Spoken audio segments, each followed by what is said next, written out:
Hello YouTube. Today I would like to take a look at Robocraft again, and this is really just a beginner video for Triforcing and really what that is and how we can get into it and really how to understand the damage model concept in Robocraft.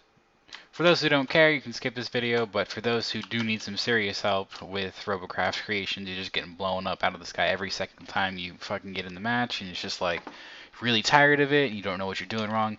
Let me get you a clue in here. There are actually some pretty great forums posts on the forums. I'll link that in the description.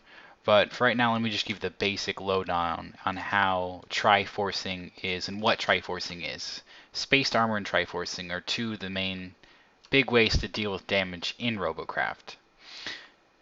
So let's start with an example here.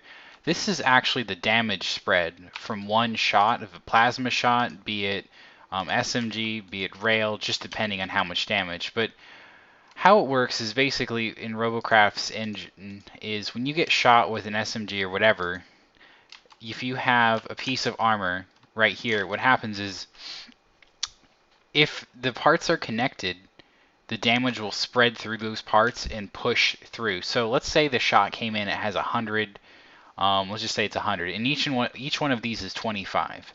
So you got shot right here. What would happen is it would blow up right here, but since these two aren't connected right here, it blows up here, and whatever side it was closer to, it'll blow up here or there.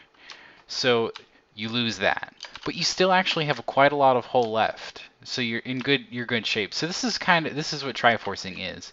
Triforcing is basically when you use prisms to divert damage around necessary areas. So when you develop these cars or these vehicles, really what you're doing is you're creating a skeleton kind of like this, and let's just say you have some turrets right here and you got a turret right here, and you got a turret right here. What you're doing is you're trying to develop a skeleton that's got, let's just say it's like a small version basically of that the pilots see on the inside of your core, which I'll also show you how to do in another video.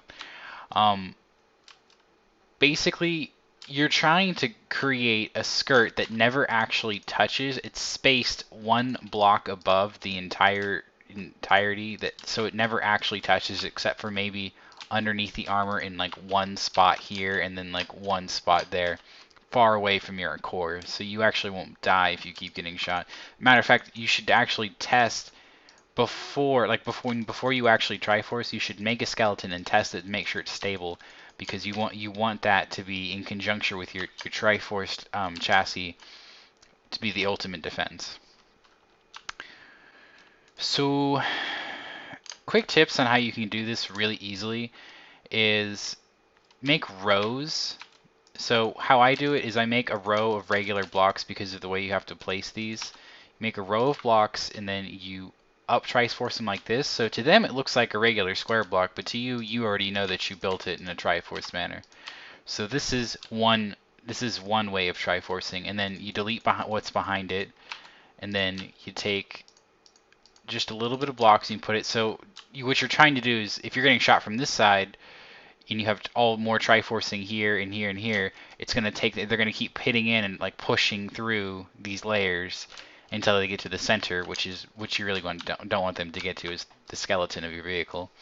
Another way to do Triforcing, if you want to do something more vertical, to take this for example, we'll just delete my little display right here.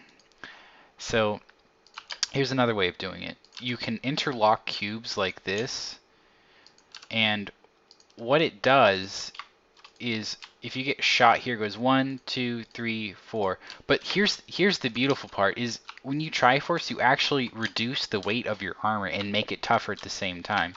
Now, so take a look right here. So a regular prism block, as you can see, has 50 armor. So does the cube, and so does the tetra. So what you're seeing is basically now take a look at the weight. See 25 kilograms, 0.25 or 2.5, and then 5 kilograms. So it's actually half the weight of a prism cube with the same exact armor. So I mean that's a killer deal, is it not?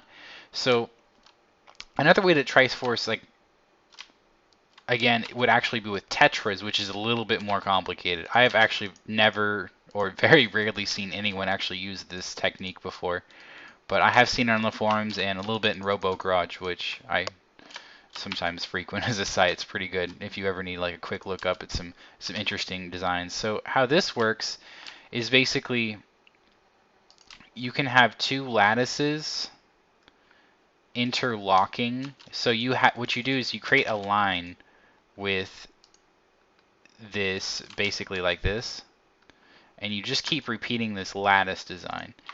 And what it is basically it is just as strong as regular Triforcing, but this time if you use it right, you can actually get into smaller spaces like in here, and you can fill up the inside of your vehicle with this kind of Triforce, or you can actually even do an interlocking grid kind of thing where you have an opposite lattice on the back going the opposite way. So let me just demonstrate that really quick.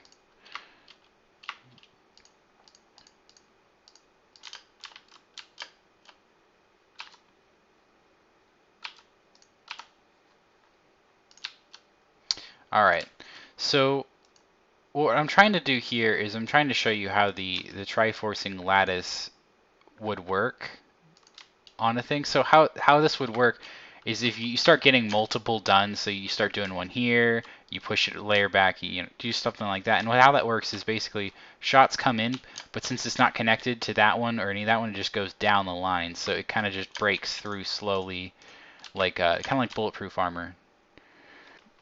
So that was kind of the last thing I really wanted to show you with the Triforcing.